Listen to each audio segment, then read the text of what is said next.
मैं उस संभल की सरजमी से आता हूं जहां पर 15 दिन पहले एक संविधान को कमजोर करने का काम किया गया। वहां पे जिस प्रकार से 5 मजलूमों की जान ले ली गई, जिस तरह से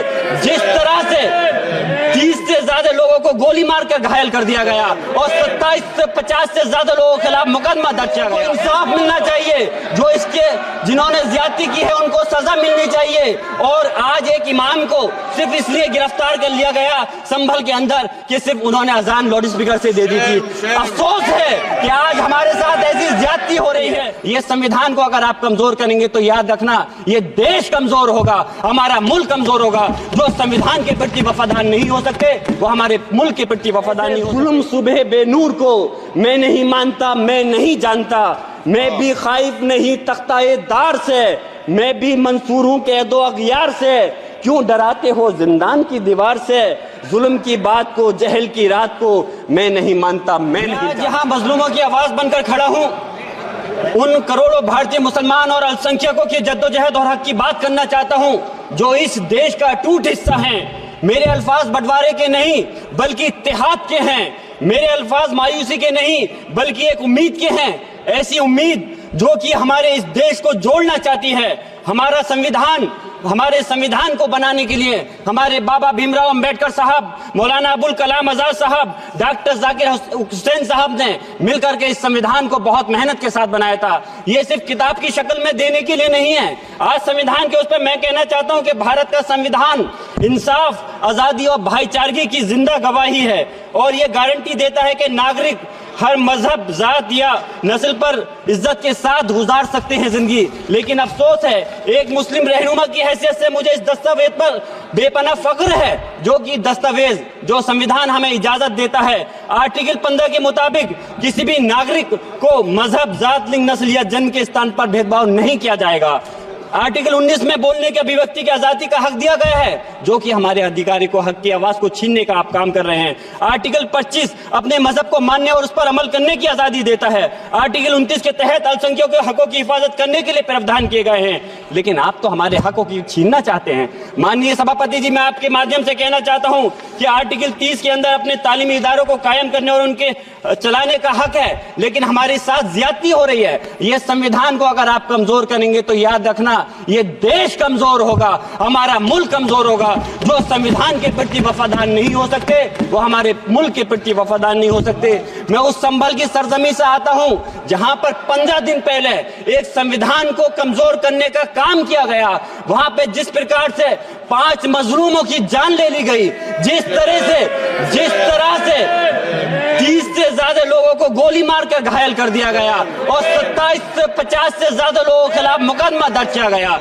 मैं पूछना चाहता हूं माननीय सभापति जी, मैं सांसद हूं, मैं अपने मुकदमे का, मैंने कहा था मुझे डर नहीं है, मेरे खिलाफ मुकदमा लिखा गया, मैं वहां मौजूद नहीं था। और ये मुकदमा जो हमारे चाहे विपक्ष के सांसद हो या सत्ता पक्ष के सांसद हो, आप याद रखिए जनता की आवाज हो, जनता के बीच में जाकर के आपके जवाबदेही बनती है। और मैंने अपनी जनता की आवाज को उठाने का काम किया तो क्या गलत किया था माननीय सभापति जी? सिर्फ इस बुनियाद पे मुकदमा लीजिए गया। आज मैं आपको बताना पॉइंट पे बोल रहा हूँ, संविधान पर ही बोल रहा हूँ माननीय सभापति जी। आज मैं चाहता हूँ उन लोगों को इंसाफ मिलना चाहिए, जो इसके जिन्होंने ज्यादती की है उनको सजा मिलनी चाहिए। और आज एक इमाम को सिर्फ इसलिए गिरफ्तार कर लिया गया संभल के अंदर कि सिर्फ उन्होंने अजान लाउड स्पीकर से दे दी थी। अफसोस है कि आज हमारे साथ ऐसी ज्यादती हो रही है। माननीय अध्यक्ष जी, हमारा संविधान किसानों को मजबूती की बात करता है, जो इस देश की रीढ़ की हड्डी है। 130 किसान जो 10 दिन से ज्यादा समय से जेल में बंद हैं, आप किसानों को हक नहीं दे पा रहे तो किसको हक देने का काम करोगे? मैं अफसोस करता हूँ आज पूरे प्रदेश और मुल्क के अंदर जिस तरह से हमारे लोगों की हिफाजत नहीं की जा रही। एक मॉब लिंचिंग सिर्फ धर्म के नाम पर, अगर कोई मुस्लिम है, ओबीसी है या पिछड़ा समाज का, एससी समाज का है तो नाम पूछ करके उसकी हत्या कर दी जाती है। बुलडोजर चलाए जा रहे हैं, हेट स्पीच अगर कोई हम कुछ बोलते हैं तो हेट स्पीच करके मुकदमा दर्ज कर देते हैं, और जो हमारे धार्मिक आका हमारे सल्लल्लाहु अलैहि वसल्लम की शान में गुस्ताखी करता है उनके खिलाफ कोई कार्रवाई नहीं। मेरे पास समय कम है, इसलिए तेजी के साथ में मुझे बोलना पड़ रहा है। माननीय सभापति महोदय जी, ये सवाल बंटवारे का नहीं बल्कि हम वतनों के लिए, जिनका जमीर मर गया है उनके जमीर को जिंदा करने के लिए है। हम चाहते हैं इस देश की आजादी, हमारी देश की, सभापति जी बस मैं अपनी बात खत्म कर रहा हूं, 1 मिनट। हमारी देश की आजादी के लिए मैं ये कोई बंटवारे की बात नहीं कर रहा, लेकिन हमारे मुस्लिम और हिंदू समाज सब लोगों ने मिलकर के इस देश को आजाद कराने का काम किया था। आज उनके साथ ज्यादती क्यों की जा रही है? हम लोग अपने इस मुल्क के अंदर मजबूरी से नहीं रुके, बल्कि हम जो है अपनी मर्जी से रुके थे। हमारी मुल्क को आजाद कराने में हजारों लाखों मुसलमानों ने शहीद हुए थे।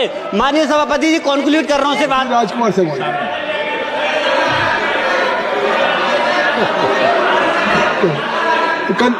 आप कंक्लूड करें ना, आप कंक्लूड कर लें। शुक्रिया माननीय सभापति जी।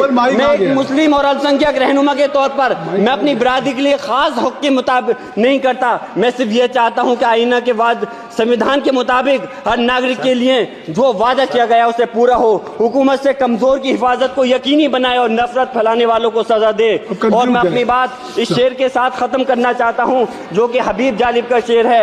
ऐसे जुल्म सुबह बेनूर को मैं नहीं मानता, मैं नहीं जानता, मैं भी खाइफ नहीं तख्ताए दार से, मैं भी मंसूर हूं कैदो अगयार से, क्यों डराते हो जिंदान की दीवार से, जुल्म की बात को, जहल की रात को मैं नहीं मानता, मैं नहीं जानता। राजकुमार सलमान जी।